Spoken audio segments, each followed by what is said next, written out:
আজকে কিছু সময় আগে নবীনের বিয়ে হয়েছে তার নিজের ছোট কাকার একমাত্র মেয়ে অপর্ণার সঙ্গে। অপর্ণা নবীনের থেকে 2 বছরের ছোট। যদিও বিয়েতে তাদের কোনো মত ছিল না, তাদের বাবা মায়ের জোরাজুরিতে বিয়েটা করছে তারা। এখন ওরা বাসর ঘরে। চলুন বাসর ঘরে যাওয়া যাক। নবীন রুমে প্রবেশ করে দেখে অপর্ণা নববধূ সাজে বিছানার মাঝখানে বসে আছে। নবীন সেই কাঁদতে উঠতে যাবে তখনই অপর্ণা বলল, এই তুই বিছানাচ্ছিস কেন? নাম বলছি।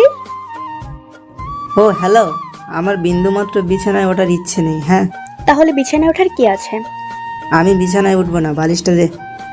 আমি দিতে পারবো না। তাহলে সরে বস, আমি বালিশ নেব। একথা শোনার পরে অপর্ণা সাইডে সরে যায় আর নবীন বিছানা থেকে বালিশ নিয়ে মেঝেতে চাদর পেতে শুয়ে পড়ে। এদিকে অপর্ণা বসে না থেকে ড্রেস চেঞ্জ করে এসে শুয়ে পড়ে। সকালে নবীনের বাবা নাস্তার টেবিলে বসে বলল, নবীন, আমি আর তোর মা 1 মাসের জন্য কাল সকালে বোম্বাই যাচ্ছি। যাওয়ার আগে তোর মনীষা দিদিকে আসতে বলে দিয়েছি।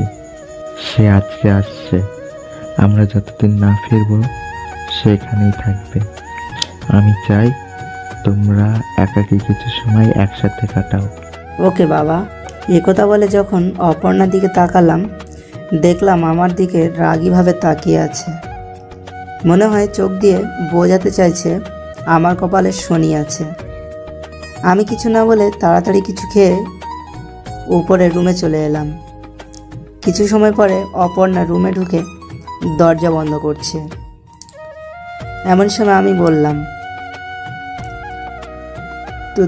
তুই দরজা বন্ধ করছিস কেন?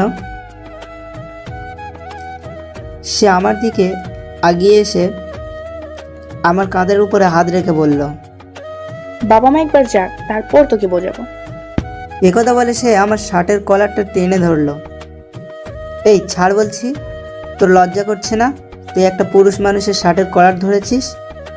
ধরেছি, বেশ করেছি, আবারও ধরবো।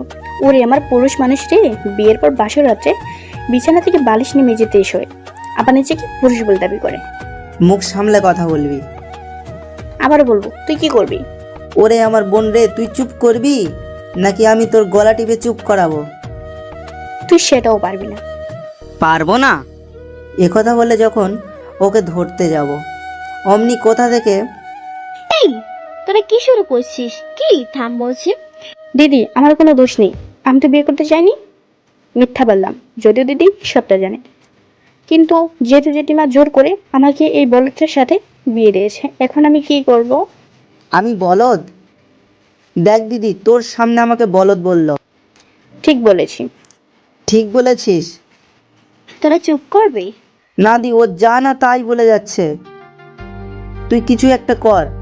আচ্ছা ঠিক আছে, আমি তো এই কারণে এসেছি। এমন ভাবে দিন কয়েকবার ঝগড়াঝাটির মধ্য দিয়ে দিনটা পার হয়ে গেল। আজকে সকালে নবীনের বাবা মা চলে গেল। নবীন সকালে ঘুম থেকে উঠছে না দেখে অপর্ণা চায়ের কাপে নবীনের আঙ্গুল চেপে ধরলো। ও মা গো, আমার হাতটা জ্বলে গেল গো। ওরে কে রে? ওই আমি তোর বউ রে। কে বউ? আমার হাতটা জ্বালিয়ে বউ করতে এসেছিস? ভাগ এখান থেকে। কে বউ? দাঁড়া, কে বউ তোকে দেখাচ্ছি। কে রে? আমি অপর্ণা, তোর বিয়ে করাবো। এখন ওঠো চান্দু, না হলে এক বালতি জল গায়ে পড়লে কেমন লাগবে বুঝতেই তো পারছো। এই না না বোন, ভগবানের দোহাই এমনটা করিস না। এই তুই কি বললি? কই কি বললাম? আমি তোর কোন কালের বোন রে? কেন এই কালের?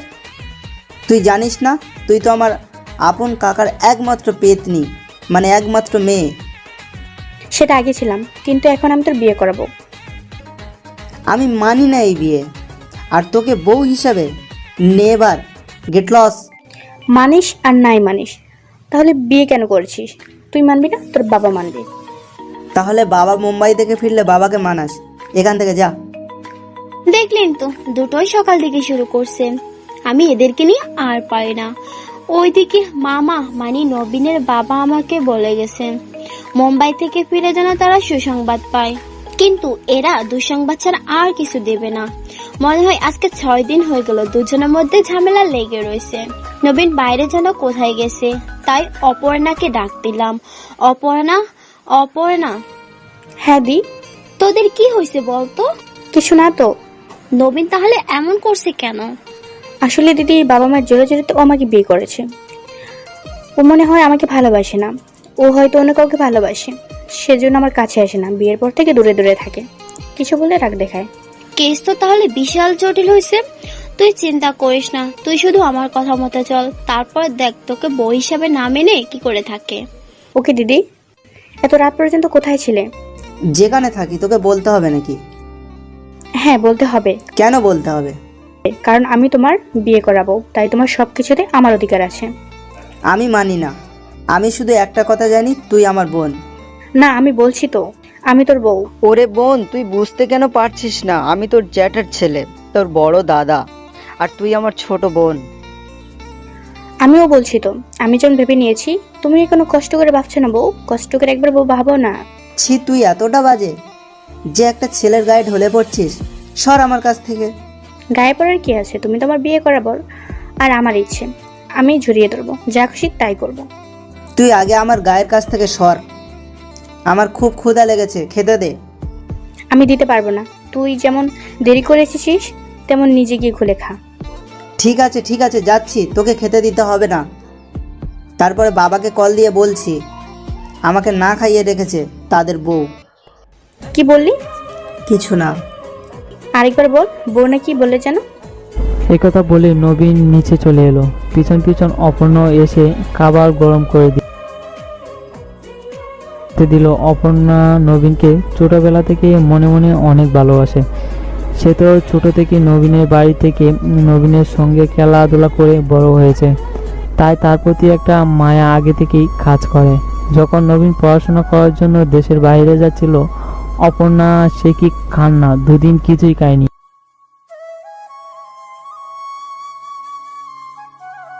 মারে, তুই কান্না কর।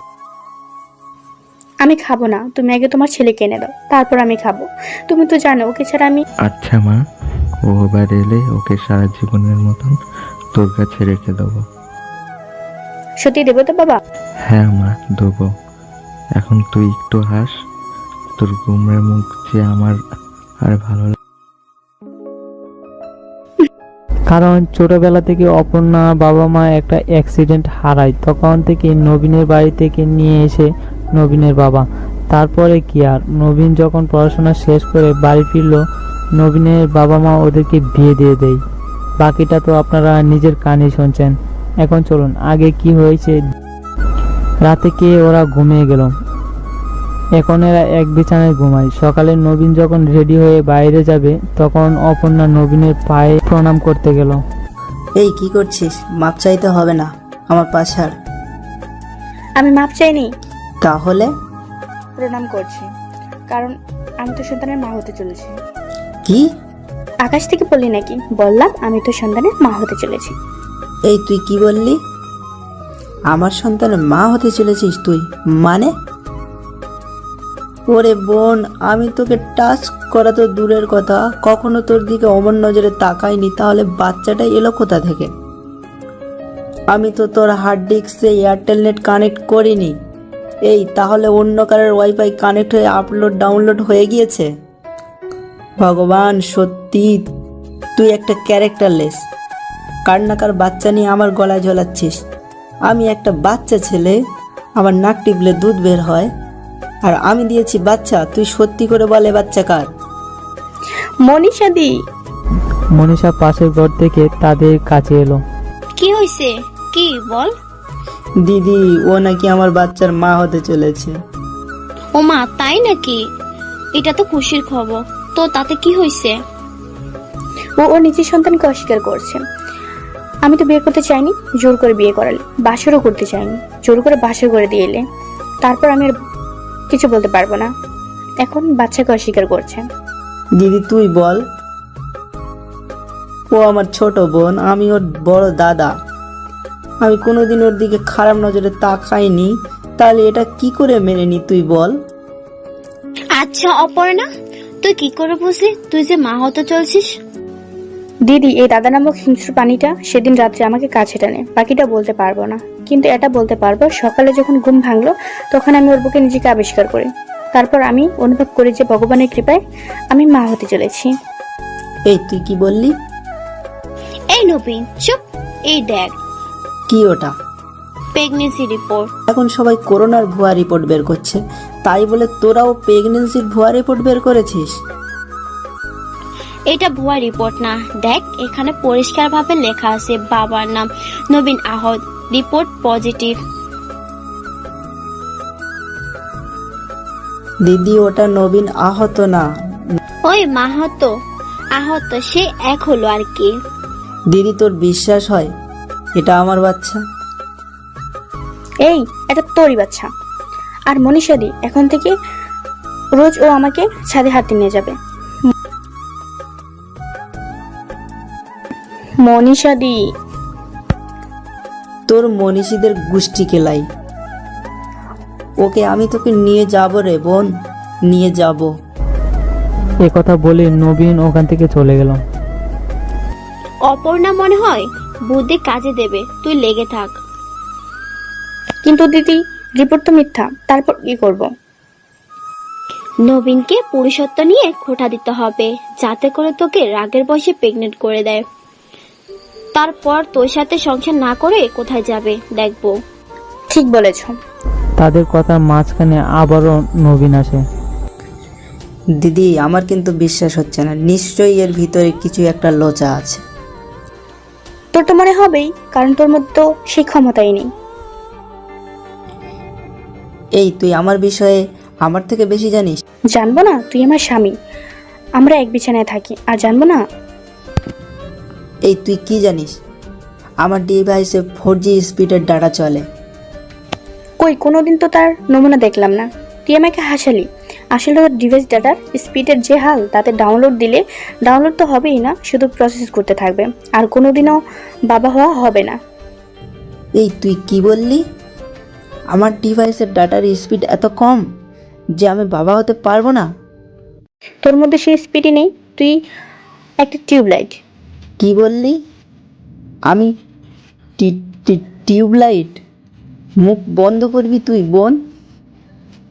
আমি তো বলবো তুই একটা টিউবলাইট। চুপ কর, না হলে তোকে সাইটে নিয়ে।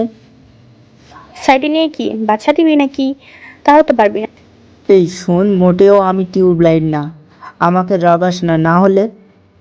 না হলে কি আজকে আমাকে? দূর, ভালোই লাগে না। এ কথা বলে নবীন ওখান থেকে চলে গেল বাইরে। এইদিকে অপর্ণা, নবীনকে আরেকবার বল টিউবলাইট। না বাবা, আমি আর বলবো না, এমনিতেই অনেক রেগে গিয়েছে। দেখ মামা মামি আমাকে বলে গেছে যেন ওরা ফিরে এসে খুশির খবর পায়। মেয়েদের কাছে কিন্তু অনেক ধরনের ছলাকলা থাকে, তার একটা দিয়ে ওকে কাছে টান। বেশ কয়েকদিন এমনভাবেই কেটে যায় যখন নবীন অপর্ণার সঙ্গে ভালো ব্যবহার করে। অপর্ণা আর মনীষা দি তাকে ভুল রিপোর্ট দিয়েছিল, তাও সে জেনে গিয়েছে, কিন্তু নতুন একটা সমস্যা দেখা দিয়েছে। অপর্ণা মা হতে চায়, কিন্তু ও যে সমস্যা, নবীন কাকাতো বোন হলেও সবকিছুই বেছে দেয়। চলুন দেখি। কিরে, আয় পা ধর। অনেক দৌড়েছি, আর দৌড়বো না। আচ্ছা, কি ব্যাপার? এতদিন তো তোকে প্রণাম করতে কিছু কাজ হয়নি। ভগবান, আমার পোড়া কপাল। পোড়া কপাল না হলে তোর মতো টিউবলাইট মার্কা বেগুন মার্কা বর্জটে, যার কোনো গুণই নেই। ও হে আমার কাকাতো বোন, তোমার কি কি গুণ লাগবে তুমি আমাকে বলো। আচ্ছা, আজকে তুই কোনো দুষ্টুমি করছিস না? একটা ওঝা বাবা আর একটা মহিলা ডাক্তারকে ফোন করে আসতে বলেছে, কারণ তোর ঘরে যেমন রাউটারের সমস্যা, তেমনি তোরও সমস্যা, যার কারণে আমি মা হতে পারছি না। তুই না আমার কাকাতো বউ, তাহলে তুই এমনটা কি করে করলি? তুই একটা মহিলা ডাক্তার ডাকলি, সে কিনা আমার সব কিছু টেস্ট করবে? ওরে, আমার মান ইজ্জত তো সব শেষ।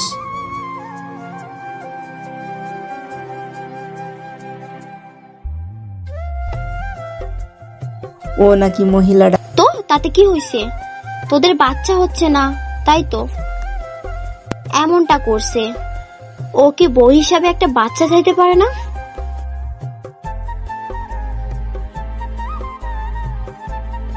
আচ্ছা, রোগীকে একটা নিরিবিলি রুমে। এই অপর্ণা, আমাকে মাফ করে দে, আজ থেকে আমি তোর সব কথা শুনবো রে। এই চুপ নবীন, তুই কি বলিস? অপর্ণা? নবীন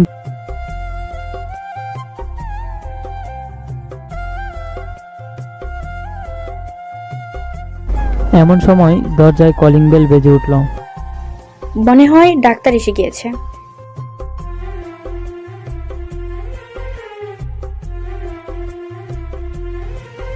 ভিতরে আসো বাবা। কি রে, কি খবর তোর? এই জ্যোতিষ, এই তুই আমাকে তুই করে বলছিস? তোর তো সাহস কম না? তাড়াতাড়ি আমাকে তাবিজটা দে। তুই আমাকে একটু রেস্ট করতে দিবি না? তাবিজ নিবি কি ব্যাপার? ওজা বাবা, আজকে তুমি যদি ওকে তাবিজ গুলেও খাও না, তাও খাবে ডাক্তারের ভয়ে। আচ্ছা ঠিক আছে, আমি হিমালয় থেকে এই তাবিজ নিয়ে এসেছি, ওটা দিচ্ছি, কোনো পয়সা লাগবে না। কেন? আমি কোটিপতি হয়ে গেছি, কারণ হিমালয়ে বাতাবি লেবুর চাষ করেছি, তাতে বাম্পার ফলন হয়েছে। কি রে তোরা হাসছিস?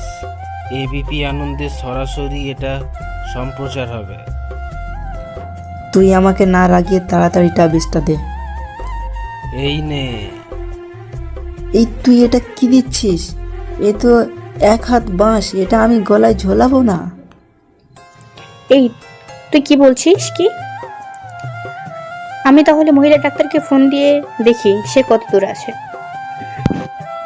এমনটা করিস না রে বোন, আমি তাবিজ নেব। এমন সময় দরজায় কলিং বেল আবারও বেজে উঠল। অপর্ণা দরজা খুলে দেখে মহিলা ডাক্তার। ম্যাডাম ভিতরে আসুন। ম্যাডাম ভিতরে এলো। আচ্ছা অর্পণা, তুমি নবীনকে নিয়ে আসো। না, আমি যাব না। আমাকে একটা নিরিবিলি রুম দেখাও, আর তুমি ওকে নিয়ে আসো, আমি টেস্ট করে দেখছি ওর কি সমস্যা। মনীষাদি, বিশ্বাস কর, আমার সব কিছু ঠিক আছে। একথা বলে পিছনে পিছিয়ে বাথরুমে ঢুকে দরজা বন্ধ করে দেয়। নবীন, ডাক্তার ম্যাডাম ডাকছে। আমি যাব না। তুই না আমার কাকাতো বউ, তাহলে আপন বউয়ের মতো ব্যবহার করছিস কেন? আমি তো তোকে আপন ভর ভাবছি, কাকা তো ভাবিনি। তাহলে আমি বের হব না। বের হ বলছি। আমার কিছু হবে না তো? ওই মহিলা ডাক্তারকে কিন্তু আমার একদম বিশ্বাস নেই। আমি আছি তো, আমি থাকতে তোমার কোনো ভয় নেই। দেখ, এখনো সময় আছে, তাবিজ পরে নে। ভগবান, আমি স্বপ্নেও ভাবিনি এভাবে আমার ইজ্জতের 12-13টা বাজবে। আর তোর কোনো কথা শুনবো না, চল আমার সাথে চল। তারপরে নবীনকে জোর করে মহিলা ডাক্তার রুমে নিয়ে যাওয়া হলো। ডাক্তার বলল, এত ভয় পাচ্ছ কেন? তুমি মহিলা না পুরুষ? জি, মহিলা। মানে আপনি মহিলা আর আমি পুরুষ। তাহলে এত ভয় পাচ্ছ কেন? ওর ভীষণ লজ্জা তো। বাচ্চা নেবে, এত লজ্জার কি আছে? তোমরা মিষ্টি একটা কাপল, এত লজ্জা পাবার কি আছে? তোমার কি সমস্যা আমাকে সবটা খুলে বলো। মানে তোমার কি শরীর দুর্বল? তাহলে কাছে এসে আমি প্রেশারটা চেক করি। এই আপনি কি বললেন? আপনি কি ধরনের ডাক্তার? দুশ্চরিত্রা মহিলা ডাক্তার, পুরুষকে কাছে ডাকছেন? ভগবান, আমার ইজ্জতটুকু রক্ষা করো। তুমি কি বলছো এসব? অর্পণা, ওকে নিয়ে আসো। অপর্ণা যখন নবীনের হাতটা ধরতে যাবে, নবীন, মনীষাদি, আমি এই মহিলা ডাক্তার দেখাবো না। একথা বলে এক দৌড়ে রুমের বাইরে বের হয়ে আসে। আচ্ছা, সবাই চুপচাপ বসে আছেন কেন? এই তুই চুপ কর, আমার কোনো সমস্যা নেই। তোরা সবাই মিলে আমাকে পাগল বানিয়ে রেখেছিস। আমার কাছে কিন্তু ঠান্ডা করার তাবিজ আছে, তুমি চাইলে নিতে পারো। এই, তুই নাকি বাতাবি লেবু চাষ করেছিস, তাই নাকি এবিপি আনন্দে সরাসরি সম্প্রচার হবে, তাই তোকে তারা খুঁজছে। যা, না হলে তোকে এক কিক মেরে হিমালয়ে পাঠাবো, পরে আর তোর ওই বাতাবি লেবুর সরাসরি সম্প্রচার দেখা হবে না। এই ছেলের অনেক সমস্যা, চিকিৎসা করানো দরকার। ওরে আমার ডাক্তার মাসিমা, তাহলে এতক্ষণ ধরে আপনি আমার টেস্টগুলো করছিলেন কেন? হ্যাঁ, আমাদের বাচ্চা হয় না কেন, সেজন্য। ওরে আমার বোন রে, আমি বাচ্চা নিইনি বলে আমার বাচ্চা হচ্ছে না। তোর সমস্যা আছে তাই হচ্ছে না। ওরে আমার সমস্যা নেই রে, আমি চাইলে 2 বছরে 2টো ফুটবল টিম তৈরি করতে পারি। এটা কিভাবে সম্ভব? হ্যাঁ, এটা সম্ভব। এটা আপনার মতো ফালতু ডাক্তারে বুঝবে না। যমজ সন্তান কি জানেন? টুকলি করে তো ডাক্তারি পাশ করেছেন, জানবেন কি করে? প্রতি বছরে যদি 6টা করে ছেলে হয় তাহলে 2 বছরে মোট 12টা ছেলে হয়। একটা ফুটবল টিম বানাতে 11 জন খেলোয়াড় লাগে, তারপরে ওই একজন এক্সট্রা থেকে যাবে। আর যদি তার হাতে হুইসেল ধরিয়ে দিই তাহলে সে রেফারি করতে পারবে। আর সে যদি আপনাকে রেড কার্ড দিয়ে মাঠ থেকে বের করে দেয় তাহলে আপনার কেমন লাগবে বলুন তো? তাই আপনাকে ভদ্রভাবে বলছি, আমার বাড়ি থেকে বের হয়ে যান। ওই, তুই ওনার সাথে এমন ভাবে কথা বলিস কেন? ম্যাডাম, আপনি ওর কোনো কথা শুনবেন না, আপনি চিকিৎসা করুন। ওরে, আমি তোরে কি করে বোঝাই?